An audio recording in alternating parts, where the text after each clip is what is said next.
Meron pala talagang lalaki na kahit pagod, kahit puyat, aasikasuhin ka, kahit hindi mo sabihin, kahit hindi mo pilitin.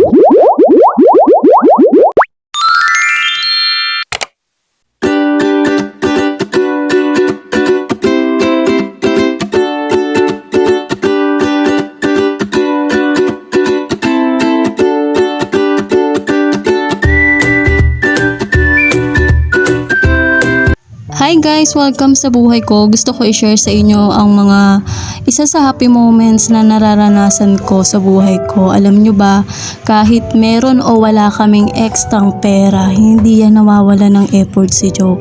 Kahit ano yung kaya niyang gawin, gagawin niyang special. Kahit simpleng bagay lang sa mata ng ibang tao, pero lalagyan niya ng twist. Tignan nyo yan, happy mansary. Alam nyo ba, nakita ko yan. Akala ko mga tira-tirang spaghetti.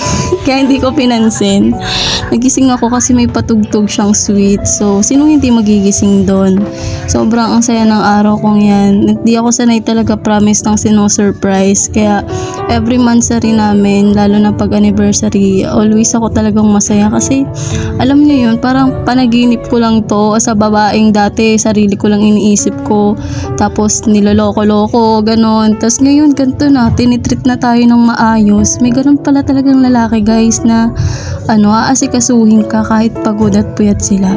Pero syempre hindi yan magiging ganyan kung hindi ko nilabas yung girl power ko, guys. So naging din ako dyan, dragon din ako. In-explain ko sa kanya kung ano yung ayaw ko, ano yung gusto ko. So para maging okay yung relationship nyo, communication is the key. Hindi yan nakatimpla na, tinitimpla yan.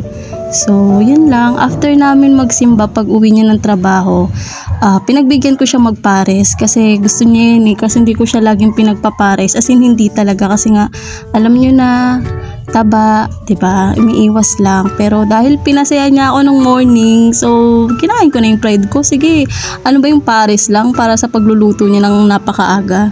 Nag-usap nga sana kami na magkikita kami after ng shift niya sa trabaho, kaso biglang sumama yung pakiramdam niya. At sabi ko, wag na lang kami umalis, kaya nagpalit na rin ako at naganda na rin ako ng makakain namin. Tapos yun yung kinain ko nung pag-uwi niya. Yung kinain niya hindi ko na napakita.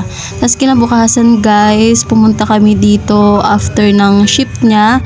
Nag-rest day OT siya. Tapos nagkita na lang kami. Kaya naka-ID pa siya. Tapos yung pinuntahan naman namin dito sa SM is may kinanbas kasi kami dito na bibilhin namin. Tapos titingnan namin yung price. Tapos yung i-compute namin kung magkano yung itatabi namin kada cut o para mabili namin yung bagay na yun. Dapat kakain kami sa Mang Inasal kasi wala pa talaga kaming kain. Kaso nga yung Mang Inasal sobrang blockbuster, walang upuan. Nagintay kami dun pero nainip din kami. So dito na lang kami sa food court. At least napamura pa kami, 169, diba? May lechon pansit ka na. Tapos nagpa-massage din kami. Syempre, request yun ni Joe. And alam nyo ba, bago kami maggala-gala, talaga kinukumpute namin, iniipon namin, magkaano ba yung ito para sa panggala natin to. Ito, mag-enjoy tayo kasi minsan lang kami gumala pag rest day niya, hindi kami everyday na gala. Sa isang araw, laging sa isang linggo nagbibigay kami ng oras sa isa't isa. So after namin maggala-gala kahapon yan, kinabukasan niluto yan ni Joe lahat. Yung cereal hinanda namin yung kagabi, yung okra, yung itlog, si Joe nagluto niyan. Tapos yan siya. Tapos pinagtripan ko yung wala na siya. Tapos naglinis-linis ako dyan bago kami magkita ni Joe. Yan yung ginagawa ko tuwing basta ginagawa ko yan sa bahay kapag burara na yung CR. Yan, sige, kuskus na tayo dyan. Tapos pag uwi nga ni Joe ng gabi, nag-e-exercise yan, guys, lalo na kapag napapadami yung kain niya. Pero kahit di napapadami, nag-e-exercise yan dahil nga ayaw na niyang tumaba dahil proven and tested kapag hindi ka overweight, hindi ka sakitin.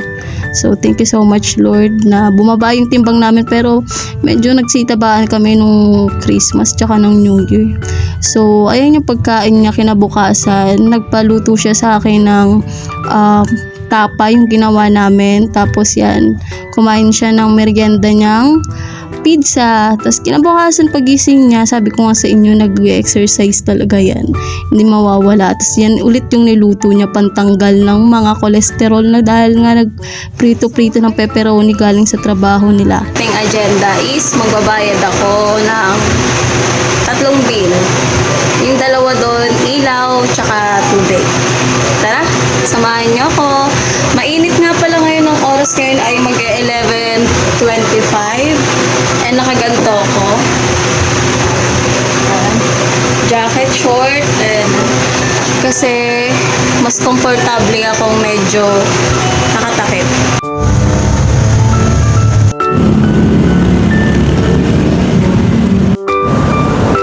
Ito yung ikakamatay ko, hindi ako marunong tumawid.